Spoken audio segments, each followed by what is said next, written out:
नमस्कार, SBT news में आपका स्वागत है। पेश है 11 सितंबर शनिवार दोपहर 12:15 बजे राजस्थान की 15 बड़ी खबरें। जहां देश भर में 18 वर्ष से अधिक आयु के सभी के टीकाकरण हो रहा है, वहीं कोविड की तीसरी लहर की आशंका के बीच टोंक जिले की देवली तहसील की मालेड़ा पंचायत सरपंच विमला देवी ने ग्रामीणों को टीकाकरण करवाकर अभियान को सफल बनाने की अपील की।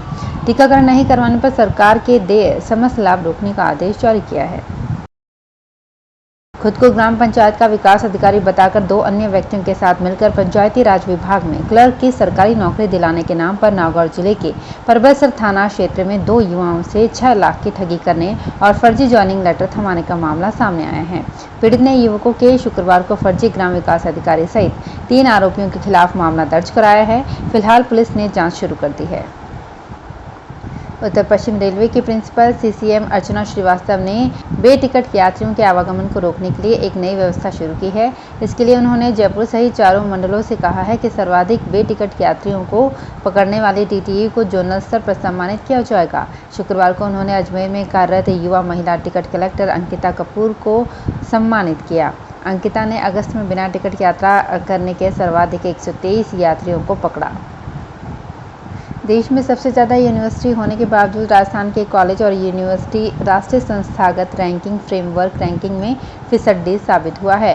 89 यूनिवर्सिटी हमारे राज्य में हैं, वहीं कॉलेजों के मामले में भी हम देश में चौथे स्थान पर हैं। इसके बावजूद पूरे राजस्थान से सिर्फ एक कॉलेज और 2 यूनिवर्सिटी ने इस कैटेगरी रैंकिंग के टॉप 100 में जगह बनाई है।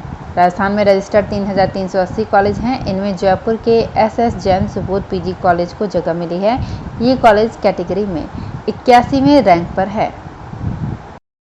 नीट की परीक्षा देने वाले अभ्यर्थियों के लिए खुशखबरी है। प्रदेश में अगले सत्र से एमबीबीएस की 300 सीटें बढ़ सकती है। इसकी वजह है श्रीगंगानगर, चित्तौड़गढ़ और धौलपुर में शुरू हो रहे राजकीय मेडिकल कॉलेज। ये जानकारी चिकित्सा शिक्षा सचिव वैभव गालरिया ने दी। गालरिया ने बताया कि तीनों मेडिकल कॉलेज में अगले सत्र से एमबीबीएस पाठ्यक्रम को प्रारंभ कर दिया जाए। इस संबंध में शुक्रवार को चिकित्सा शिक्षा भवन में आयोजित वर्चुअल बैठक में विस्तार से चर्चा की गई। वित्तीय संकट से जूझ रही सरकार जहां हजारों लाखों रुपए बचाने की कोशिश कर रही है, वहीं यदि आरएमएससीएल अधिकारी चाहें तो रेमडेसिविर के किए गए टेंडर की बिड जल्दी खोलकर करोड़ों रुपए बचा सकते हैं।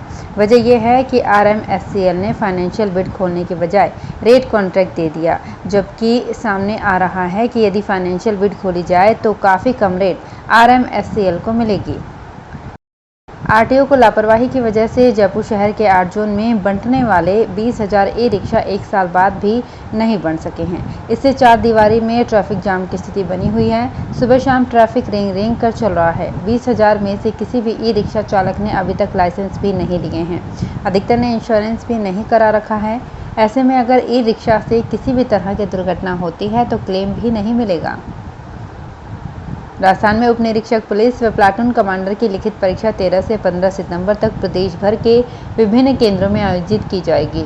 इस परीक्षा में प्रतिदिन करीब 2,50,000 अभ्यर्थी सम्मिलित होंगे। परीक्षा के सफल आयोजन के लिए पुख्ता प्रबंध किए गए हैं। सुरक्षा की दृष्टि से परीक्षार्थियों को किसी भी प्रकार के मोबाइल फोन, तकनीकी उपकरण, इलेक्ट्रॉनिक डिवाइस एवं ब्लूटूथ उपकरण के साथ परीक्षा केंद्र में प्रवेश नहीं होने दिया जाएगा। मेडिकल और डेंटल कॉलेज में प्रवेश के लिए नेशनल टेस्टिंग एजेंसी के तत्वाधान में रविवार को नीट का आयोजन होगा। परीक्षा दोपहर 2 से शाम के 5 बजे तक होगी। विद्यार्थियों को हैंड सैनिटाइजर के अलावा पानी की बोतल साथ लानी होगी। उधर पुलिस ने दबिश देकर कोटा, दिल्ली और विभिन्न शहरों से 3 दलालों को पकड़ा है। ये 30-30 लाख रुपए लेकर नीट में पास कराने और एडमिशन का दावा करते थे। वाइल्ड में लेपर्ड की साइटिंग बेहद दुर्लभ है। वहां जयपुर के झलाना लेपर्ड रिजर्व में उनके शावकों की अटखेलियां भी आम हो रही है। शुक्रवार को पर्यटकों ने क्वीन ऑफ झलाना लेपर्ड फ्लोरा के शावकों हीरा पन्ना की उछल कूद देखी। पेड़ों पर चढ़ना लेपर्ड की खास खूबी है। झलाना में पिछले दिनों 12 शावक हुए हैं। गणेश चतुर्थी पर वाहन, मकान, ज्वेलरी और इलेक्ट्रॉनिक्स का कारोबार 200 करोड़ तक पहुंचने का अनुमान है। व्यवसायियों के मुताबिक शुक्रवार को जयपुर में करीब 1000 कार और 25 दोपहिया वाहन, 300 फ्लैट और 10 करोड़ के इलेक्ट्रॉनिक्स और 25 करोड़ के आभूषण, मूर्तियां व चांदी के बर्तन बिकने का अनुमान है। ऑटोमोबाइल शोरूमों पर गणेश चतुर्थी पर रौनक रही। पहले बुकिंग कराने वाले ग्राहक सुबह से ही ऑटोमोबाइल शोरूम्स पर आना शुरू हो गए थे। इसी तरह कई लोगों ने नए फ्लैट का पोजीशन लिया।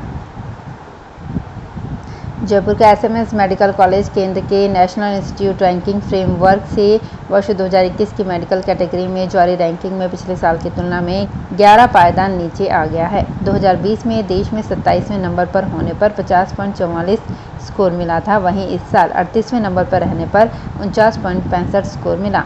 एम्स जोधपुर 28वें और जेएलएन मेडिकल कॉलेज अजमेर 47वें नंबर पर है। जयपुर के आईपीडी टावर के मामले में सरकार ने जिस 3 आईएएस वाली हायर लेवल कमेटी पर निर्णय छोड़ा था, वो 20 दिन में भी निर्णय लेने में फेल हो गई। कमेटी में शामिल आईएएस ने इसके लिए जूनियर कमेटी बनाई है। इसमें 5 एफए इंजीनियर सहित एक रिटायर्ड इंजीनियर हैं, जबकि हायर लेवल कमेटी में डायरेक्टर लेवल के इंजीनियर और एफए थे। चूंकि तब निर्णय की जिम्मेदारी आईएएस अफसरों की थी, इसलिए सबको अलग करते हुए राय मांगी गई है, जो आईएएस वाली कमेटी की ढाल बनेगी। उदयपुर में राणा प्रताप नगर रेलवे स्टेशन के सामने की तरफ डिस्ट्रिक्ट सेंटर राणा प्रताप नगर व्यावसायिक योजना बनाने का रास्ता साफ हो गया है। करीब 19 साल पहले यूआईटी योजना लेकर आई, लेकिन मामला कोर्ट कचहरी में चला गया। अब सुप्रीम कोर्ट से यूआईटी केस जीत गई। करीब 6.5 लाख वर्ग फीट जमीन वाली इस योजना में केस जीतते ही यूआईटी ने अब कब्जा लेने की तैयारी कर ली है। भारत में बायर्स कंज्यूमर हेल्थ डिवीजन के प्रसिद्ध मल्टीविटामिन सप्लीमेंट ब्रांड 2 सुप्राडिन ने हाल ही में डॉक्टर्स द्वारा किए गए अपने सर्वे के रोचक परिणाम जारी किए हैं। इस सर्वे में भारत के औसत डेली डाइट से मिलने वाले पोषण की जांच की गई थी। हाल ही में संपन्न नेशनल न्यूट्रिशन वीक, जो कि हर साल 1 से 7 सितंबर तक मनाया जाता है, के अवसर पर जारी सुप्राडिन न्यूट्रिशन सर्वे में पाया गया है कि शहरी भारत के 85% डॉक्टर्स और न्यूट्रिशनिस्ट मानते हैं कि भारत की औसत डेली डाइट से पोषण की केवल 70% या इससे भी कम ज़रूरत पूरी होती है। तो फिलहाल इस बुलेटिन में इतना ही। फिर हाजिर होंगे कुछ और बड़ी खबरों के साथ। एसबीटी न्यूज़ के और भी वीडियोस को देखने के लिए हमारे चैनल को सब्सक्राइब करें और नोटिफिकेशन पाने के लिए बेल आइकन को प्रेस करें।